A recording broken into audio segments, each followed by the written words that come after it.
How's it going, everyone? Welcome to another video on the channel. Today I'm going to be bringing you a quick Commander Legends Arm For Battle deck tech. It's not really a deck tech, it's more like the stats on this precon, you know. Don't forget to watch this video until the end. I'll explain the reason for this video then, and I'm sure you're going to enjoy it. But before you go into that, don't forget to like, subscribe, share and all of that good stuff. It helps out the channel a ton and I appreciate it very much.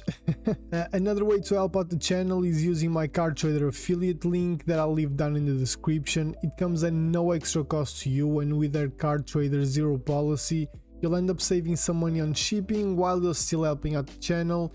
I think that's a win-win for everyone, and we all like those, right? So now I'm gonna start by showing you guys what this deck has in this box. I'm sorry, I already opened this because I'm like a child at Christmas with these kind of things. I have no self-control. But this way I can give you a better visualization of what the deck has, you know.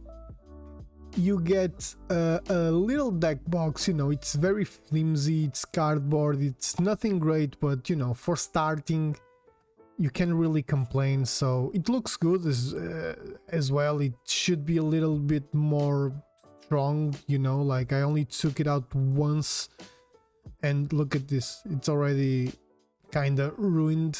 Not ruined, but you know what I mean. It doesn't look that great now. You also get a little flyer with some basic commander rules, right?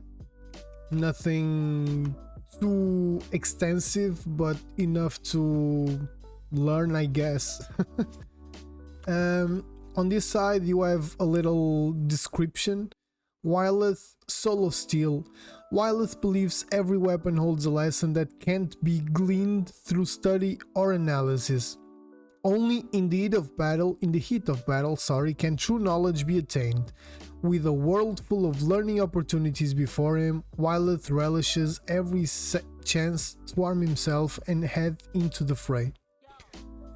So, hope you enjoyed the description. Apart from that, you get a little life counter. Again, looks good. You have apps these days, but you know, it's decent. It goes to 40, you know. Obviously for commander you start with 40 life points, but if you want to use it for other modes of other game modes, let's put it that way, because on this side it just goes to 20, so you can use this for standard or whatever. It's decent, nothing too crazy. And you also have 9 double-sided tokens. One side are soldiers, the other side is cats, and you have one soldier and on the other side a 3/3 elephant. You'll understand why in a bit. Let's break down the deck's contents, starting with mana. You have 23 basic lands, you know. You have 14 plains. Sorry, let me put this into frame. You have 14 plains and 9 mountains. You have 13 other kinds of lands, you know. Rupture Spire, Boros Garrison, Evolving Wilds, Stone Quarry, Memorial to War, Boros Guildgate, Windscarred Crag, Terramorphic Expanse, Rogue's Passage, Forgotten Cave, Transguild Promenade, Command Tower, Commander Staple, Secluded Step, I think that's how you say it, I don't know, Encroaching Wastes, Myriad Landscape, Slayer's Stronghold, and Sunhome Fortress of the Legion. And still keeping up the land theme, you have 2 mana rocks basically. You have Boros Signet and Soul Ring. This should have more, but these are the 2 that they chose to put in the deck, so this is what we have to play with right now. I'm gonna go into the creatures because you also have a couple of creatures here too, I think, that will help you ramp up a little bit, but I'm gonna start with the creatures. Apart from the commander, obviously, you have 11 more creatures in this deck. Tiana's Ship's Caretaker, Oresco's Explorer. This is one of the ones that will help you ramp, and this one will help you ramp a lot because it depends on the board state, but if your opponents have a lot more lands than you can actually go get them. You have to put them into your hand, but it will help thin out the deck a little bit, so it's not really ramp, but you get to draw lands that you can use. Maybe you're being a little mana screwed, this will help. Flicker Wisp, Brass Squire, Ironclad Slayer, Ram Senior Edificer, Beneath the Capashen Paragon, Core Cartographer. This one will actually help you ramp. It will let you search for a library, search your library for a Plains card, put it onto the battlefield tapped and shuffle your library. Dualcaster Mage, Odric, Lunarch Marshal, and Relic Seeker. Now I'm gonna show you guys the commander. I saved this one for last because Arm for Battle is basically a Boros Voltron deck where the main goal is to put down some creatures, preferably your commander, attach a bunch of equipments and some auras to it, making it a huge threat, and basically just swing at your opponents for a lot of damage while hopefully getting a ton of value in the process. And that's why I saved Wyleth for last, because in my opinion this is probably the best card to get that value. Whenever Wyleth Soul of Steel attacks, draw a card for each aura and equipment attached to it, so you don't even need to connect with your attack, you just gotta say I'm attacking you with Wyleth or whatever, and you're already drawing a bunch of cards in the process, hopefully. So this is where the value really comes from. It's not a crazy one, but you know, it might help you a lot. In this deck you have 14 equipments and 6 enchantments / auras. We're gonna go through all of them. Spirit Mantle, Loxodon Warhammer, Ring of Valkas, Explorer Scope. This one actually helps you ramp up a little bit too, because whenever equipped creature attacks, look at the top card of your library. If it's a land card, you may put it onto the battlefield tapped. It's a little situational, you're kind of expecting to see a lot of land on top. If you don't, then this does nothing, but if you do, you'll always be ramping up a little bit, thinning out the deck, so pretty decent.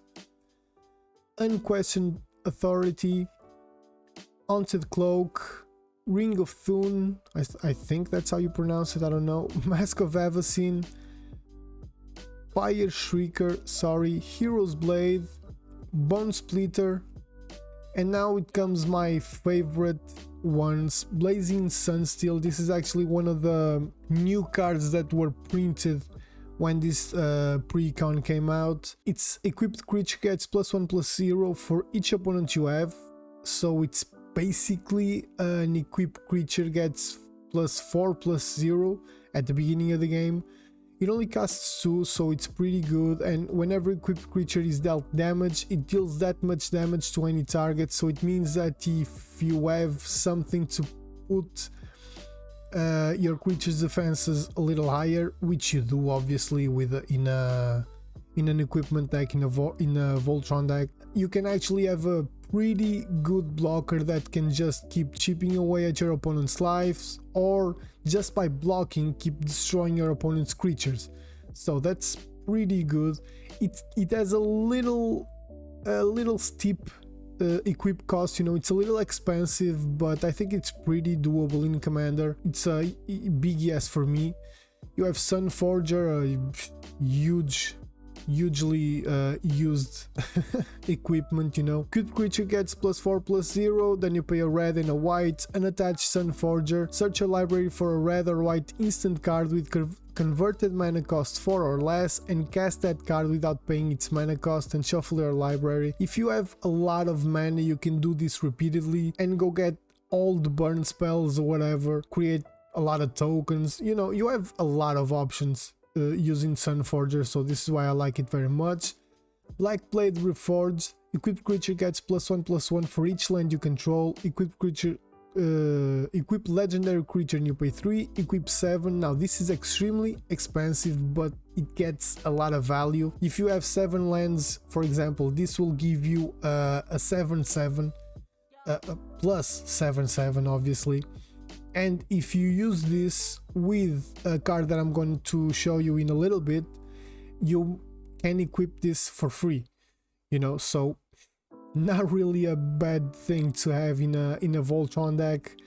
Sword of Vengeance, equipped creature gets +2/+0 and has first strike, vigilance, trample and haste. This is just a value town basically. You pay 3 and the equipped creature gets +2/+0 and a lot of abilities.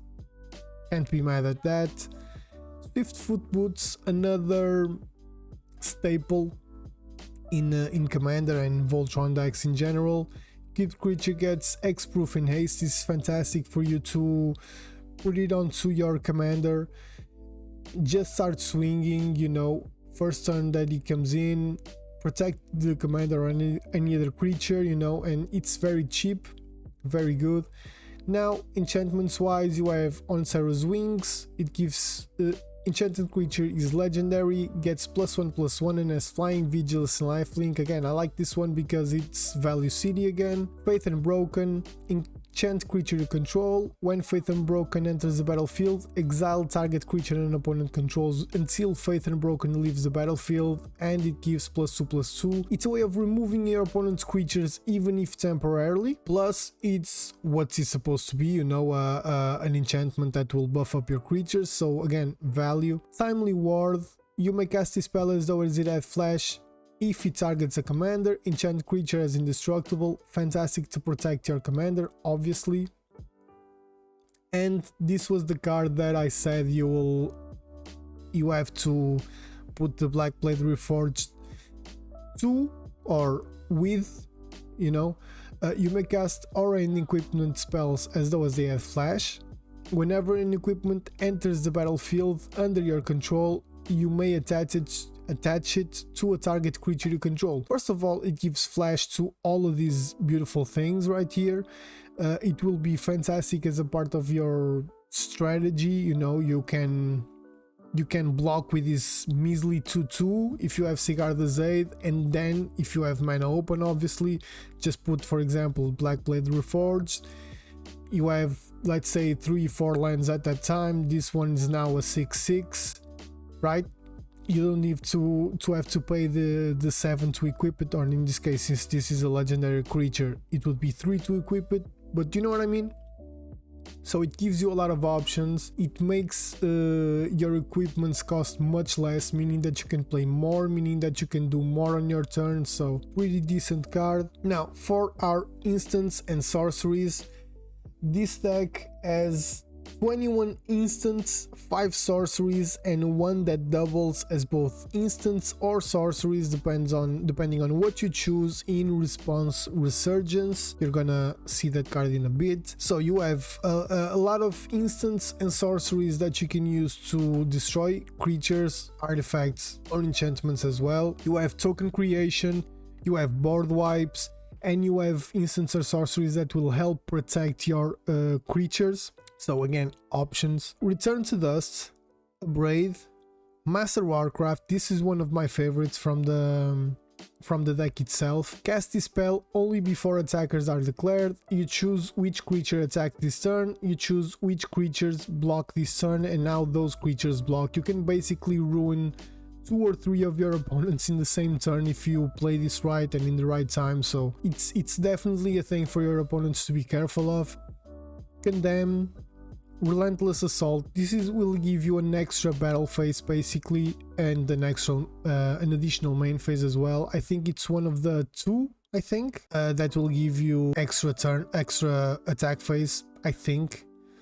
Unbreakable Formation, great to protect your creatures, and you can also buff them up if you cast this spell during your main phase, but that's a plus only. Valorous Stance, you have a lot of instants that will give you several options in case of, you know, you can protect your creatures, or you can a creature in this case, or you can destroy something, or you can do this or that, you know. So it's a deck that gives you options. Boros Charm, one of the best ones on the deck as well, gives you 3 options. It either deals 4 damage to target player or planeswalker, it gives permanents you control indestructible, or it gives double strike to target creature.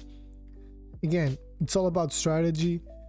Comet Storm is a fantastic card. It can serve as a board wipe, depending on the board state. Obviously, you can kill several creatures with this. It depends mostly on what's happening, obviously, and the amount of mana you can have to put into this, because every time you choose the multi-kicker, just for one, super cheap, you can choose any target, then choose another target for each time this spell was kicked. So let's say you pay 2 red and 5 more, then you pay the multi-kicker cost 5 times, so 12 mana, you cause 5 damage to 5 different creatures. That's a lot, yes, but it also can be a lifesaver, so doesn't seem that bad in a deck like this. Winds of Wrath is one of the few, I think there's one more, but it's only one of the few board wipes that you have.